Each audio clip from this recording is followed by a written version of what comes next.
Salutations voyageurs et bienvenue dans ce nouvel épisode d'AllVHS+. Cette fois-ci on va faire court, simple et concis. Je vais vous présenter 3 secrets de tournage en vrac. C'est parti.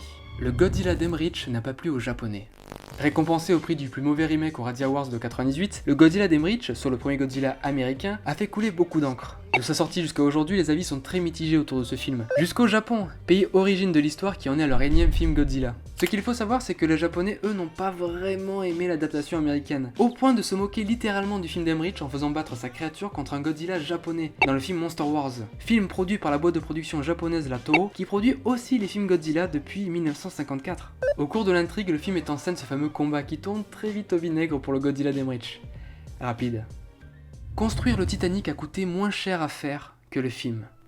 Succès titanesque de 98, on ne présente plus le film Titanic, écrit et réalisé par James Cameron qui conte l'histoire macabre du célèbre paquebot. Mais saviez-vous que le film a coûté plus cher à produire que la création du véritable paquebot? C'est un comble, non? Je m'explique. Avant toute chose, il faut comprendre la distinction entre le dollar courant et le dollar constant. Ou bien l'euro, le livre ou le yen, c'est pareil. Le dollar que vous possédez aujourd'hui n'a pas la même valeur que le dollar d'hier, et n'aura pas la même valeur que celui de demain. Le dollar courant, c'est ce que vous utilisez tous les jours, c'est la monnaie non corrigée par l'inflation. Le dollar constant, quant à lui, c'est la monnaie corrigée, celle qui ne prend pas en compte l'inflation à partir d'un calcul distinguant le dollar de telle année donnée à celui d'aujourd'hui. Si j'explique tout ceci aux non-initiés d'économie, c'est pour que vous compreniez ceci. La construction du Titanic au début des années 1900 a coûté 7,5 millions de dollars, ce qui représentait entre 120 à 150 millions de dollars constants en 98, alors que le film lui a coûté plus de 200 millions de dollars courants lors de sa production. Je trouve ça rigolo. Un générique olé olé pour Harry Potter et le prisonnier d'Azkaban. Aucun dragon ne fut blessé pendant le tournage du film. Voilà ce que l'on peut lire dans le générique de Harry Potter et la Coupe de Feu. Mais savez-vous que Russ Wettrell, le créateur du générique du 3e opus, y glissa un élément assez coquin. Objet mythique de la saga, la carte du maraudeur, qui permet de suivre les pas de chaque individu dans Poudlard, nous est présentée dans le prisonnier d'Azkaban.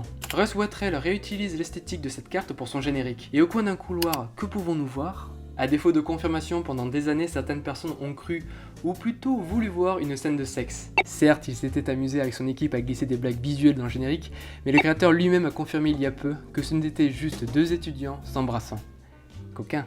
Si vous aussi vous connaissez des secrets de tournage, n'hésitez pas à m'envoyer vos suggestions par mail, et si je trouve l'anecdote intéressante, je n'y manquerai pas de la présenter. Et avant toute chose, il faut que cette idée de format de vidéo vous plaise. Tous les AllVHS+ ne seront pas comme ça, mais l'interaction entre vous et moi n'en sera que plus importante. Bref. A bientôt voyageurs et restez nostalgiques.